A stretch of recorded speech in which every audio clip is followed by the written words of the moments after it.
भजन संग्रहको पुस्तक। यो 150वटा प्राचीन हिब्रू कविताहरू, गीतहरू र प्रार्थनाहरूको संग्रह हो, जुन इस्राएलको फरक फरक समय अवधिहरूबाट आएका छन्। यसमध्ये 73वटा कविताहरू राजा दाउदसँग जोडिएका छन्, जसलाई एक कवि र वीणा वादकको रूपमा चिनिन्थ्यो। तर यी कविताहरूको पछाडि धेरै अन्य लेखहरू पनि छन्। यहाँ आसाफ र कोरहका छोराहरूका कविताहरू छन्, अनि केही मन्दिरमा आराधना अगुवाई गर्नेहरूका कविताहरू छन्। यहाँसम्म कि सोलोमन र मोसाका आफ्नै कविताहरू पनि छन्, अनि यी मध्ये करिब 1/3 कविताका लेखहरू अज्ञात छन्। अब यी धेरै कविताहरू इस्राएलको मन्दिरमा गायकहरूले गीतको रूपमा प्रयोग गर्न थाले, तर वास्तवमा भजन संग्रह भजनको पुस्तक होइन। बेबिलोनमा इस्राएलको निर्वासन पछिको कुनै अवधिमा प्राचीन कविताहरूलाई एकसाथ भेला गरियो र जानी बुझी गीती संग्रहको रूपमा व्यवस्थित गरिएको हो र अहिले हाम्रो सामु रहेको छ। अनि यसको एक धेरै अनौठो डिजाइन र सन्देश रहेको छ, जुन तपाईले सुरुदेखि अन्त्यसम्म नपढेसम्म बुझ्न सक्नुहुने छैन। अब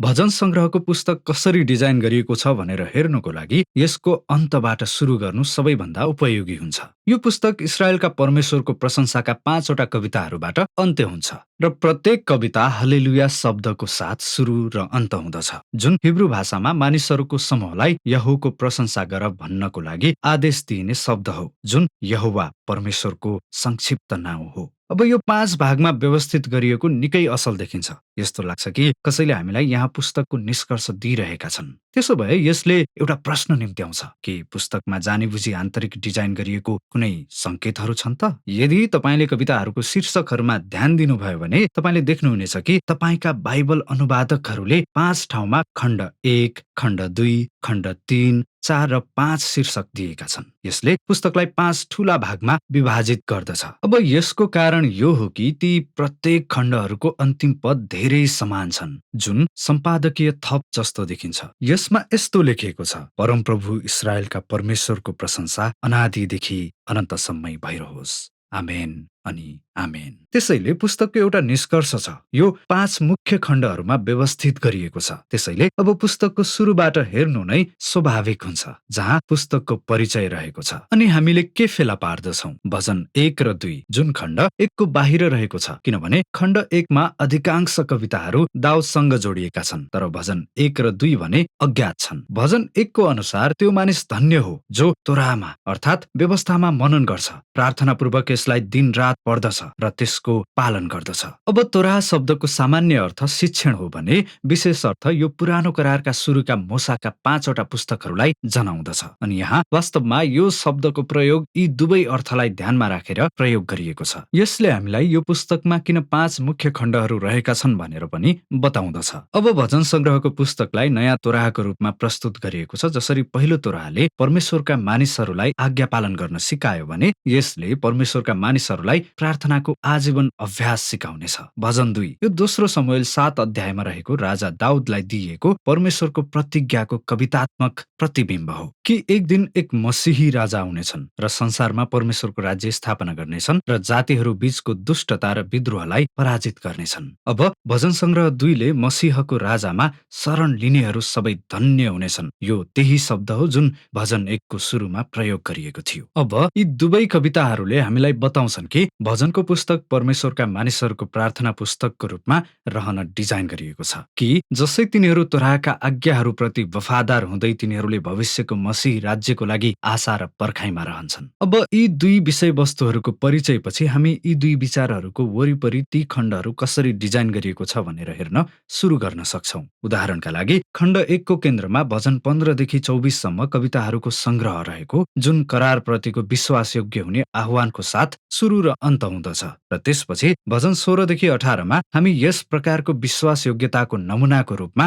दाउदको चित्रण पाउँदछौं। उनी आफ्नो छुटकाराको निम्ति परमेश्वरलाई पुकार्छन् र परमेश्वरले उनलाई राजाको रूपमा उचाल्नुहुन्छ। अब कविताको यही संग्रहमा भजन 20 देखि 23 दाउदको विगत भविष्यको मसीही राजाको चित्रण बन्नेछ, जसले यसरी नै परमेश्वरलाई पुकार्दछन्। उनलाई छुटकारा दिइनेछ र त्यसपछि जाति जातिहरूमा राज्य गर्न दिइनेछ। र त्यसपछि यस संग्रहको केन्द्रमा एउटा भजन छ, भजन 19, जुन तोराहको लागि परमेश्वरको प्रशंसा गर्न समर्पित छ। त्यसैले हामी यहाँ जान्छौं। भजन 1 र 2 का दुई विषयवस्तुहरू यहाँ एकसाथ जोडिएका छन्। खण्ड 2 दुईवटा कविताहरूबाट आरम्भ हुँदछ जुन भविष्यमा सियोनको मन्दिर फर्किने आशामा एकताबद्ध छन् अनि यो मसीही राज्यको आशासँग नजिकको चित्रण गरिएको छ। त्यसपछि खण्ड 2 एउटा कविताको साथ अन्त हुन्छ जसले सबै जाति जातिहरूमा मसीही राजाको भविष्यको शासनलाई चित्रण गर्दछ। यो कविता साँच्चै अद्भुत छ किनभने यसले मसीही राज्यको बारेमा रहेका अगमवक्ताहरूका सबै विषयहरूलाई प्रतिध्वनित गर्दछ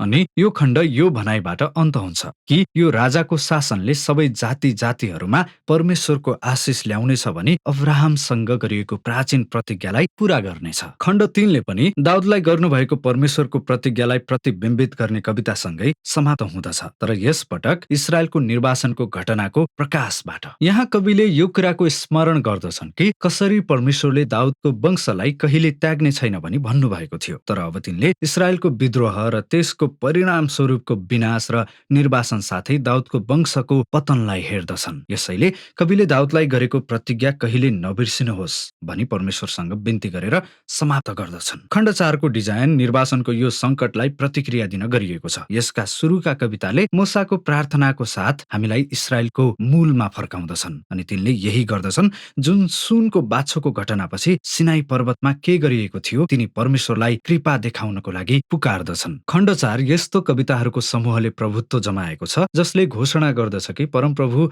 इस्रायलका परमेश्वर संसारको साँचो राजाको रूपमा शासन गर्नुहुन्छ अनि यी सबै सृष्टि, रुखहरू, पहाडहरू, नदीहरू सबैलाई त्यो भविष्यको दिन मनाउन बोलाइएको छ जब परमेश्वरले आफ्नो न्याय र राज्य सारा संसारमा ल्याउनु हुनेछ। खण्ड 5 कविताहरूको त्यो श्रृङ्खलासँग सुरु हुँदछ जसले पुष्टि गर्दछ कि परमेश्वरले आफ्ना मानिसहरूको पुकार सुन्नुहुन्छ र एक दिन दुष्टमाथि पराजित गर्न र परमेश्वरको राज्य ल्याउन भविष्यको राजालाई पठाउनु हुनेछ। यस खण्डमा दुई ठूला संग्रहहरू पनि छन्। पहिलोलाई हल्लेल भनिन्छ भने अर्कोलाई आरोहणका गीतहरू। यी प्रत्येक संग्रहहरू भविष्यको मसीही राज्यको कविताको बारेमा बताउँदै समाप्त हुन्छन् र यी दुई संग्रहहरूले आफ्ना मानिसहरूलाई परमेश्वरको भावी प्रस्थान जस्तै कार्यद्वारा छुटकारा दिने आशालाई निरन्तरता राख्दछ। अनि त्यसपछि यसको ठिक बीचमा भजन 119 छ। यो पुस्तकको सबैभन्दा लामो कविता हो। यो एक वर्णमाला युक्त कविता हो। प्रत्येक पंक्ति हिब्रू वर्णमालाको नयाँ अक्षरबाट सुरु हुन्छ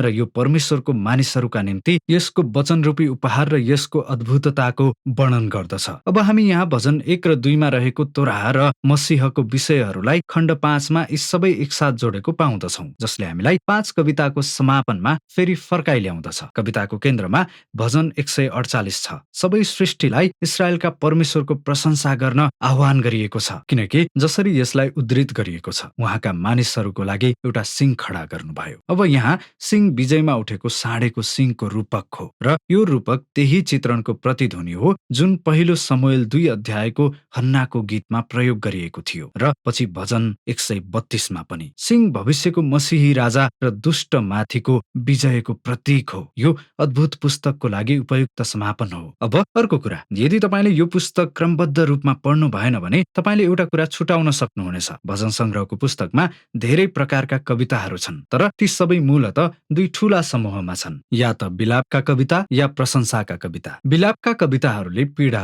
भ्रम र क्रोध व्यक्त गर्दछन् कि यो संसार कति भयानक छ र कविसँग परिस्थितिहरू कति भयानक भइरहेका छन्। त्यसैले अब यी कविताहरूले संसारमा के गलत भइरहेको छ भनी ध्यानाकर्षण गर्छन् र तिनीहरूले यसको बारेमा परमेश्वरसँग केही गर्नको निम्ति पुकारा गर्दछन्। पुस्तकमा यस्ता धेरै कुराहरू छन् जसले हामीलाई महत्त्वपूर्ण कुरा बताउँदछन् कि हामी संसारमा जुन खराबी देख्छौं विलाप नै त्यसको उपयुक्त प्रतिक्रिया हो। त्यसैले तपाईले यो देख्नुहुन्छ कि पहिले 1 देखि 3 खण्डहरूमा विलापका कविताहरू प्रमुख छन्, तर ध्यान दिनुहोस् किनकि तपाईले कहिलेकाहीँ यहाँ प्रशंसाका कविताहरू पनि देख्नुहुनेछ। प्रशंसाका कविताहरू आनन्द र उत्सवका कविताहरू हुन् अनि तिनीहरूले संसारमा जे राम्रो छ त्यसमा ध्यानाकर्षण गर्दछन् अनि परमेश्वरले हाम्रो जीवनमा जे गर्नुभएको छ त्यस कथाहरू पुनः बताइएको छ र त्यसको लागि परमेश्वरलाई धन्यवाद दिइएको छ। 4 र 5 खण्डमा तपाईले देख्नुहुनेछ कि प्रशंसाका कविताहरू विलापका कविताहरू भन्दा बढी छन् अनि यी सबैको निष्कर्ष ती 5 भाग हालेलुयाद्वारा निचोडमा पुगेको छ अनि विलापबाट प्रशंसामा भएको यो परिवर्तन गहन छ